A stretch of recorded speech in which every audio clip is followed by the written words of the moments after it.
పెట్టాలనుకుంటున్నాము, సిటీలో పెట్టాలనుకుంటున్నాము. సిటీలో ప్లస్ మేము మల్లెపల్లి దీంట్లో కూడా పెట్టాము. దానికి కంపల్సరీ అక్కని ఇన్వైట్ చేస్తామని చెప్పేసి ఏదైతే ఈ ఆఫీస్కి నన్ను ఇన్వైట్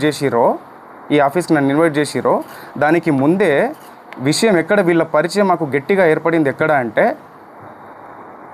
ఈ ఆఫీస్కి ముందు నాతో మాట్లాడేటప్పుడు అన్న ఆఫీస్ వెంచర్ ఓపెనింగ్ అని చెప్పేసి మేము ఆ సంబంధించిన ఈ ఏదైతే ఆఫీస్ ఉందో రియల్ ఎస్టేట్ ఆఫీసు, ఇదే ఆఫీసు హైదరాబాద్లో కూడా ఓపెన్ చేద్దాం అనుకుంటున్నామని చెప్పేసి ముందే చెప్పారు నాకు. దీనికి రావాలి మీ అక్క, లేదంటే అక్కడ హైదరాబాద్లో అన్న రావాలి అని చెప్పేసి అన్నారు. సో అలా అనడంతో నేను మా ఆఫీస్ ఏదైతే ఆఫీస్ పర్పస్ పెట్టుకుంటామన్న దాని మీద వాసవి అని చెప్పేసి మా ఫ్లాట్ ఉంటుంది, ఆ ఫ్లాట్ని అమ్మడానికి అని చెప్పేసి మేము ఎప్పటి నుంచో సేల్లో పెట్టినాం, అది 1 year బిఫోర్.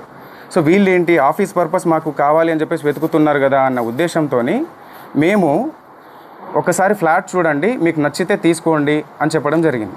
ఓకే, సో దాని తర్వాత చూస్తామన్నా అని చెప్పేసి వచ్చి విజిట్ చేసిన తర్వాత మే 25th 26th మే 25th వీళ్ళు ఎమ్మెల్యే పార్టీ తర్వాత వీళ్ళు వచ్చి నన్ను అప్రోచ్ అయ్యి ఇది అన్న పరిస్థితి అని చెప్పేసి మాట్లాడడం జరిగింది.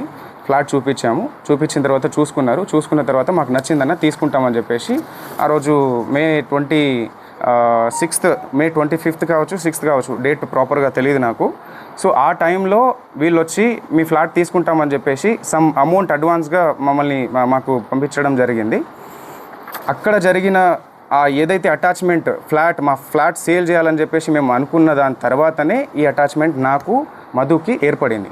అక్కకి ఎలాంటి సంబంధం లేదు, అక్క ఫోటో ఒకటి మాత్రమే ఉంటుంది, అది కూడా ఇక్కడ బర్త్డే ఫంక్షన్లో కూడా కలవలేదు, తర్వాత ఏదో.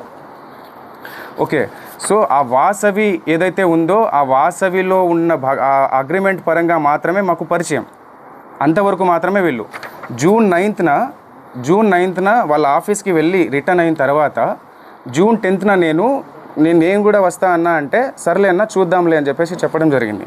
జూన్ 10th ఏదైతే బర్త్డే పార్టీలో వాళ్ళు కనిపించారో ఆ విజువల్స్ అది కూడా 12 o'clock వచ్చారు వాళ్ళు. 12 o'clock వచ్చిన తర్వాత ఎస్ఓటీ ఎవరైతే వచ్చారో దాని తర్వాత వాళ్ళు వెళ్ళిపోయారు, కలవలేదు, ఫోటోలు కూడా తీసుకోలేదు ఆ రోజు అయితే. దాని తర్వాత హేమకాంత్ రెడ్డి గురించి చెప్పాలి నేను. శివ కూడా తెలియదు అక్కడ పోయింది, సస్పెన్స్లో పోతున్నారని చెప్పేసి అనమాట. తర్వాత డబ్బులు ఎందుకు ఇచ్చారు ఫస్ట్? సార్ ఇప్పుడు